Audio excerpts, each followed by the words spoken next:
Sit. Sit. That's a nice dog. Thank you, I appreciate it. I remember you. You came up to me in the park the other day. You told me that I had a nice looking dog, right? You got my dog. My dog. You beat him. Listen, if you want the dog, you give me 10. Simple. And then when the dog gets all yappy about it, I'm gonna beat the f***ing head with a rock.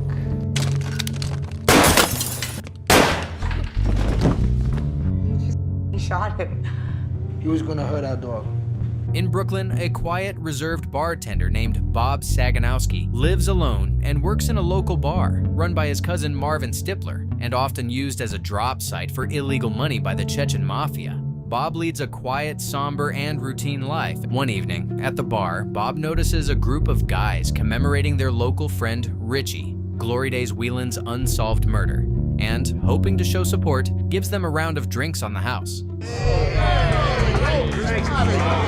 Then, Marvin pulls Bob aside and advises him against giving free drinks to an old local woman named Millie, who never pays her tab but spends hours drinking at the bar every night. Bob is disheartened to hear this as he sympathizes with the lonely woman and tries to reason on her behalf.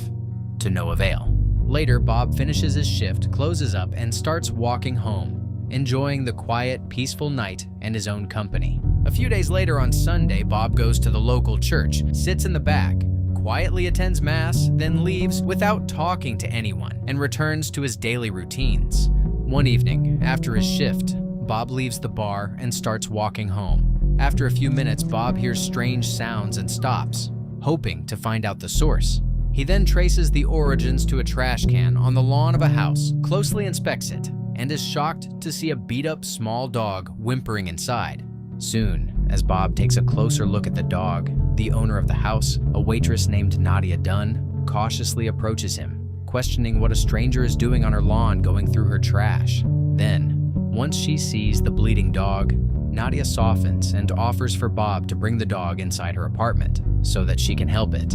Inside, Nadia expertly cleans up the dog, patches up his wounds, and explains that she used to work at an animal shelter where she learned how to take care of dogs. Then, once she finishes with this task, Nadia starts gathering crates, toys, and dog food to give to Bob so that he can use them until he buys his own. However, being new to such responsibility, Bob freaks out and offers to take the dog to the shelter until Nadia reminds him that it can face the same brutality in a new home and advises him to look after it. Bob reconsiders his stance for a moment and, still hoping to avoid the responsibility, asks Nadia to keep it, but is soon disappointed to hear that she can't take the dog in, as she works nights and is too busy to look after it. Hence, Bob suddenly finds himself conflicted between his need to preserve his solo way of life and the inexplicable need to do right by the poor animal, which kind of surprises him. Just a weekend. It's a couple days. Please. Please. The next day at the bar, Bob shares about the beaten-up dog to Marvin and explains how overwhelmed and conflicted he is to consider taking it in. Amused to see his usually controlled cousin in such a state, Marvin reminds Bob that it's just a dog and advises him to relax and follow his gut. Meanwhile, outside the bar, two robbers named Bree and Fitz sit across the street scouting the bar. It's a fucking drop bar. But not tonight, it isn't. Then, once all the customers leave, the robbers storm the bar. Do you know what the you're doing? Marv. Do you know whose money you're jacking? Then, following the robbers' orders, Marvin empties out the cash register and hands it to them. Then, as soon as the criminals leave, Marvin and Bob search for their colleague Rardy, find him brutally beaten, and call the police and an ambulance. Later, the police arrive and recognize Bob from church. NYPD detective Evandro Torres approaches and interviews Bob, who reveals that he had noticed that one of the robbers was wearing a broken watch. Surprised by the bartender's eye for detail, Detective Evandro makes note of this and continues the interview. How much did they take you for? Well, whatever was in the register. Then, disappointed to learn that none of the security cameras around the establishment work and are just there for show, the detective wraps up his questioning and leaves. As soon as they are alone, Marvin scolds Bob. Why the would you tell that cop about the watch? Then, Marvin shares how relieved he is that the Chechens had picked up their money before the robbery, but adds that despite dodging that, since the Chechens own the bar, they will still be furious with the robbery. Feeling helpless, the duo closes up shop for the night and heads home. The next morning, Bob reluctantly drives to Nadia's house to pick up the dog. I have no idea what I'm doing. No. Excited to help out, Nadia hops into Bob's car, and the duo heads to a pet shop where Nadia helps him purchase everything he needs. Then, Bob names the dog Rocco, and the duo gets an engraved collar before Nadia recommends a book for him to read so that he can learn everything he needs to know about taking care of a dog. Bob drives Nadia home, thanks her, and returns to his house to acclimate Rocco to his new environment. Hence, in the following few days, Bob uses every minute of his free time looking after Rocco and learning about him. Then one morning, the head of the Chechen mafia, Chovka, visits Marvin and Bob at the bar, and hoping to show them what he's capable of, he shows them a brutally attacked man who had failed to follow his orders, tied up in his van. Then, before the duo can process what they see, Chovka questions them about the robbery and is disappointed to learn that they don't know who could have been bold enough to attack one of his establishments. Despite this, Chovka gives the duo a stern order and walks away. Find my money, eh? Still sore about being pushed off the books by the Chechens after they leave, Marvin quietly complains about their circumstances. Elsewhere, deeply invested in the case, Detective Evandro speaks to his fellow officers as a professional courtesy and takes over the case. Meanwhile, an unfazed Bob continues his daily routine and continues spending time and looking after his new buddy Rocco, while a stressed Marvin stays home, which he shares with his retired younger sister Dottie for the next few days, trying to come up with a plan. Then, one evening, Marvin discreetly meets up with Fitz. What's with his watch? If people notice that it's broke, just tell him to get a new one. A few days later, Nadia runs into Bob and Rocco at the local park and shares that she has lost her extra shift at the restaurant, and since she has more free time now, she asks Bob to hire her to look after Rocco while he's at work. Glad for the help, Bob agrees with the proposal, and the duo exchanges numbers. Elsewhere, in Marvin's house, Dottie informs him that the nursing home, housing their father, who's on life support, is demanding payment, and shares her fear that they might move him to a less reputable place if they don't receive payment soon. Then, after hearing his sister's desperate suggestion to maybe remove their father from life support, Marvin vows to never give up on his father and to do whatever it takes to come up with the money. One afternoon, Bob and Nadia take Rocco to the park and spend hours training him. Then, later, as Nadia steps away for a moment, a man named Eric Deeds approaches Bob, and without even introducing himself, compliments Rocco and walks away. Elsewhere, someone asks Marvin for directions, and he becomes paranoid, believing that the Chechens are sending their men to surveil and intimidate him about the stolen money, but tries to remain calm. Later, Eric shows up at Bob's apartment, and without introducing himself, steps inside and informs the bartender that Rocco is his dog, and that he's got the proper registration documents to prove it. It has a security chip account number on it. Check it out. Then, as a power move, Eric ignores Bob's question about what he wants, randomly takes out an umbrella from the holder by the door, and walks away with it. Later, Bob meets up with Nadia at a local diner, and as the two get to know each other better, Nadia shares that she used to self-harm while she was on drugs, but now she is clean and trying to improve her life. Bob sympathizes with his new friend's story and shows his support. Then, Bob heads into work and meets with a stressed-out Marvin. He was asking you for directions. He was looking at me, all right? I'm not a fucking idiot. Then, as the duo cleans out the trash in the back of the bar, Marvin shares his frustration over the Chechens taking over his bar and treating him as just another employee. As the duo discusses this, and Bob advises his cousin to try to let it all go and make peace with the takeover that happened a decade ago, he finds an ominous trash bag hanging on the pole and carefully inspects it. As he peeks inside, Bob is taken aback to see dollar bills drenched in blood, alongside a severed arm wearing the broken watch he saw on the night of the robbery. Bob calmly shows his discovery to Marvin, who is repulsed by the sight of it and is visibly shaken. He had warned Bree to get rid of the damn broken watch, and now the receipt of his own orchestration sits on his doorsteps, confronting him. Who sent this money? Did the Chechens discover his involvement? As he feels his sanity fracturing, Marvin reminds himself that if the Chechens had found out about his involvement in the robbery, he wouldn't be alive long enough to contemplate such things, and calms himself, trying to think of how to move forward. Unlike his cousin, Bob is seemingly unfazed, takes charge, and announces they will return the money to the Chechens and get them off their backs. Then, to Marvin's surprise, Bob maintains his composure as he quietly wraps the severed arm as if wrapping holiday leftovers and prepares to get rid of it. Is there anything that will rattle Bob? Moments later, this discreet, ominous moment is interrupted by Eric, who shows up at the bar and orders a drink. Surprised by the arrival after closing hours, Marvin politely declines Eric's request and escorts him out. You gotta go. Hey, Bob.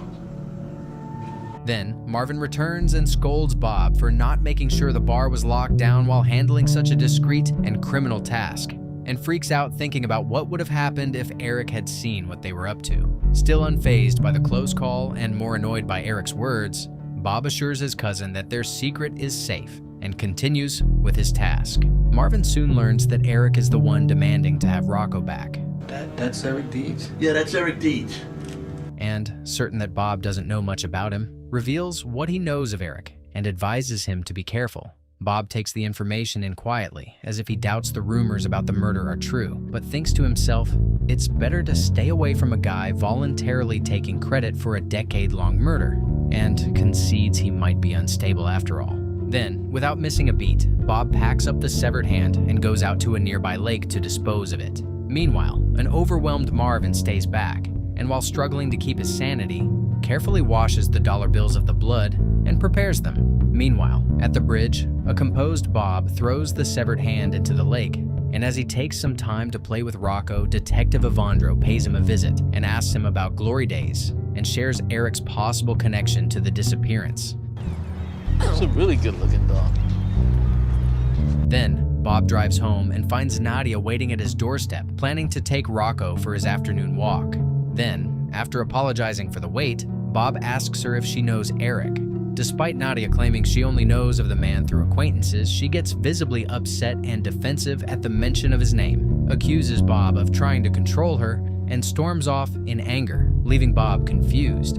Perplexed by the events of the last few hours, Bob gets inside his house and, hoping to forget it all, spends time with Rocco, who seems to have become his best companion. Later, Bob reports to his shift at the bar, and as he stalks the bar with Marvin, he shares the weird conversation he had with Nadia. Marvin comforts his cousin, and, together with a couple of locals, who are excited to hear that Bob is having woman problems, tries to assure him that it's probably her fault rather than his. Moments later, this male bonding moment is broken by the arrival of Chovka and his guard, Andre, which forces the locals to scurry away, leaving the cousins to deal with the Chechens. As Chovka takes a seat at the bar, Marvin swallows his fear, summons all his courage to put on a smile, welcomes him, and extends his hand for a handshake. Chovka ignores this gesture, refuses to look at Marvin, and gets straight to the point, talking to Bob, who is quietly preparing drinks for the Chechens. Bob then confidently hands the wet dollar bills to the Chechens, apologizing for not drying them enough.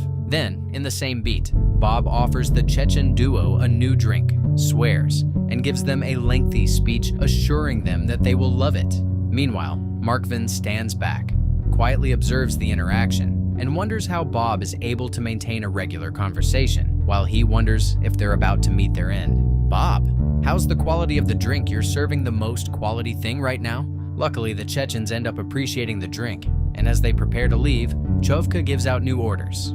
Andre, but before you do, you gotta try whiskey.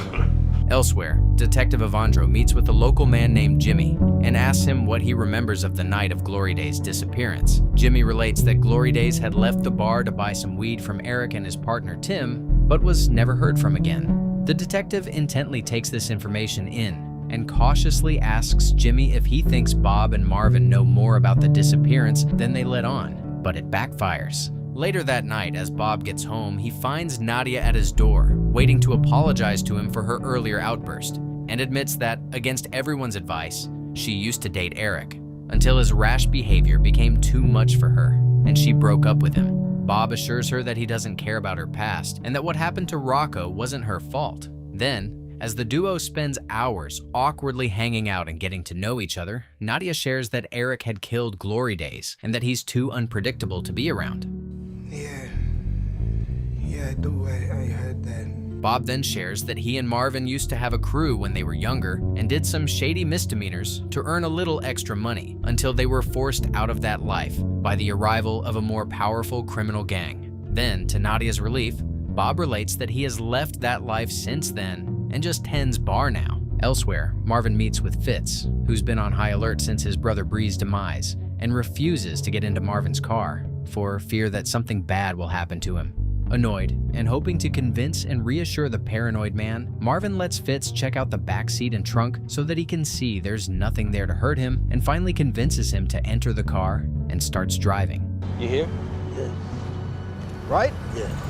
Once Fitz calms down, Marvin reveals that he knows the place for the Super Bowl night drop and suggests that they can avenge Bree's death by robbing the Chechens of all their money. Outraged by the risky suggestion, Fitz swears he will never partake in such a suicidal mission after everything that's happened, which disappoints Marvin. Then, Marvin changes tone, and after ordering Fitz to keep everything they discussed to himself, he reveals that he's decided to go ahead with the robbery, with or without him. Marvin asks Fitz to find him a place to stay after the robbery so that he can hide away until the heat dies down, and Fitz promises to find something for his friend.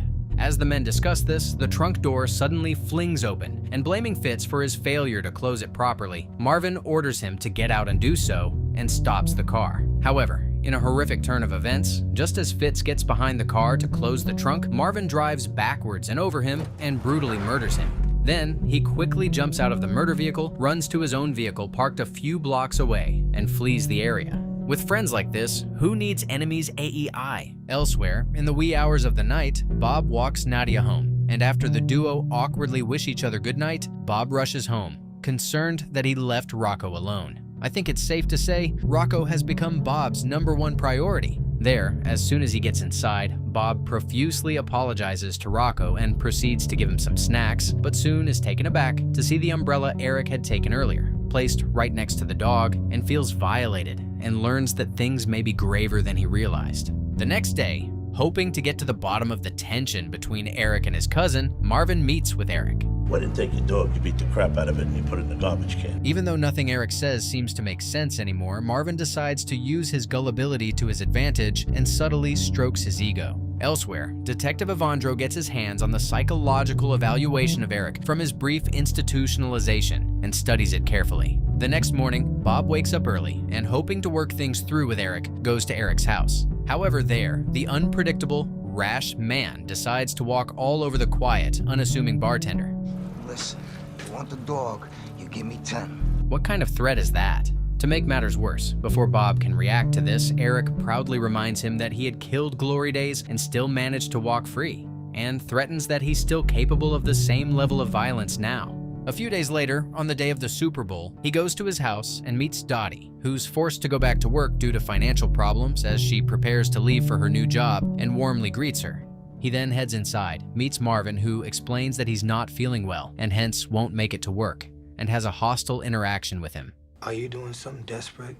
Are you doing something that maybe we can't clean up this time? Has Bob figured out that Marvin is behind the robbery? After Bob leaves, Marvin remains in his chair, seething in anger at the disrespect. How dare Bob undermine the fact that he was a proud owner of a bar in a neighborhood that feared and admired him, and is forced to calm himself down not to do something he will later regret. Meanwhile, Bob returns home, hangs out with Rocco for a bit, and prepares to leave for the bar. Expecting an intense and difficult night ahead, Bob packs his gun and a wad of cash and sets out on his way with Rookie. Elsewhere, Eric breaks into Nadia's house, and after he makes sure she's not home, he practices his speech so that he can convince his ex-girlfriend to go along with his plans. Then, as the hours pass, he fixes himself a snack, makes himself at home, and waits patiently.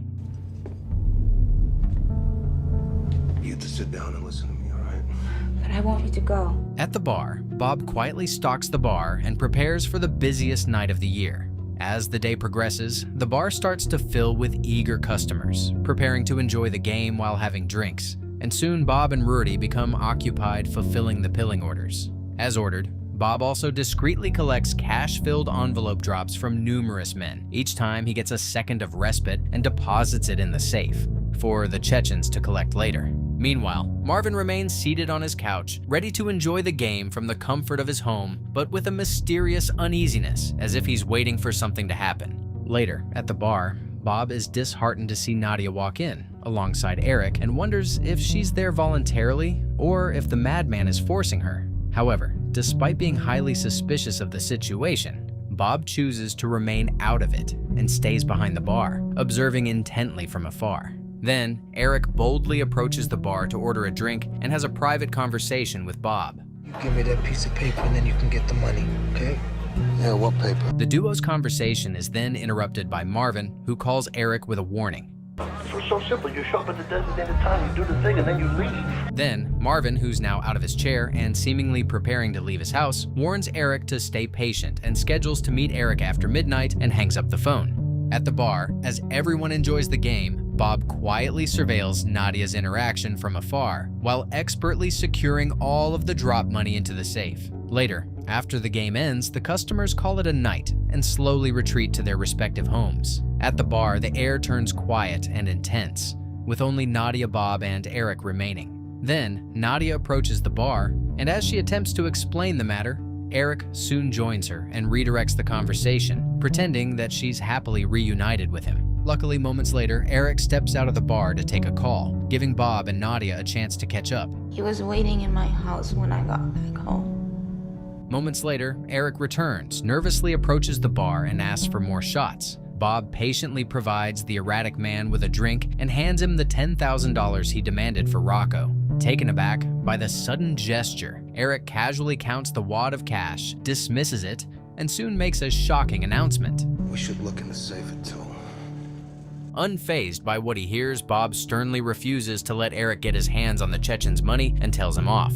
Then, acting more fidgety with each passing second, Eric asks where Marvin is and reasons that he needs to know his whereabouts, so that he can prepare for when he arrives, so that he won't surprise and interrupt his operations, which he only has seconds to complete. Surprisingly calm, Bob then starts to narrate about his cousin's past and relates that about a decade ago, Marvin used to be a loan shark and had loaned a local kid thousands of dollars, which the kid had no way to pay back. Then, feeling desperate, the kid heads to Atlantic City to try his luck and ends up winning a $22,000 jackpot. Feeling mighty relieved, the kid returns home and pays back every cent of his debt to Marvin, who sees a crooked business opportunity to take all of the kid's winnings and pay back his own overwhelming loan he took from the Chechens. Then, Marvin desperately looked for a way to keep the fact that the kid had paid back his debt a secret and leaned on his cousin for help. This revelation from the quiet, almost invisible bartender leaves both Nadia and Eric flabbergasted and white as a ghost. However, before they can collect themselves, the truth only gets worse. Eric barely swallows his shock and tries to challenge Bob and take credit for Glory Day's murder, but before he can even finish his sentence, to Nadia's utter horror, Bob shoots and kills him. You hurt harmless dogs that can't even defend themselves. I'm tired of you, man. Then, as Bob continues to justify his action, a terrified Nadia agrees with everything he says and cautiously asks to go home. Bob gives Nadia permission to leave and promises her that no one will ever hurt her again. I won't talk, Bob. I know you won't.